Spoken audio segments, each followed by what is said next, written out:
Hello বন্ধুরা, তোমরা সবাই কেমন আছো? আমি অনেক অনেক ভালো আছি। সবাইকে জানাই শুভ শারদীয়া প্রীতির শুভেচ্ছা, অনেক অনেক ভালোবাসা। আর আজকে আমি আর রোহান দুজনে মিলে বেরিয়ে পড়েছিলাম ঠাকুর দেখবো বলে। আর আজ ছিল না চতুর্থী, আর আমরা সবার ফার্স্ট চলে এসেছিলাম শ্রীভূমিতে, কারণ শ্রীভূমির ভিডিও এত পরিমাণ ভাইরাল হয়েছে, তো আমরা প্রথমে এখানেই এসেছিলাম। আর এখানে আসার পর দেখছি দুপুরবেলা তো মানুষের প্রচুর ভিড়, আর মোটামুটি সবাই সাজুগুজু করে একদম ঠাকুর দেখতে বেরিয়ে গেছে। আর এখানে প্রতিমাটা না অসাধারণ ছিল, আমি সেটাই দাঁড়িয়ে দাঁড়িয়ে এখানে দেখছিলাম।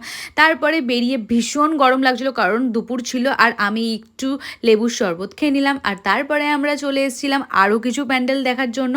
আর এই প্যান্ডেলটাতে একটা সুন্দর নাটক চলছিল, কিন্তু আমি বেশিক্ষণ দাঁড়াইনি, কারণ প্রচণ্ড পরিমাণে রোদ ছিল আজকে। আর এই 1 মিনিটের ভ্লগের মধ্যে তোমাদের সাথে কিছুটা আমি শেয়ার করলাম যে আমি কোথায় কোথায় ঠাকুর দেখেছি। আবারও নেক্সট পার্ট আসছে নেক্সট ব্লগে।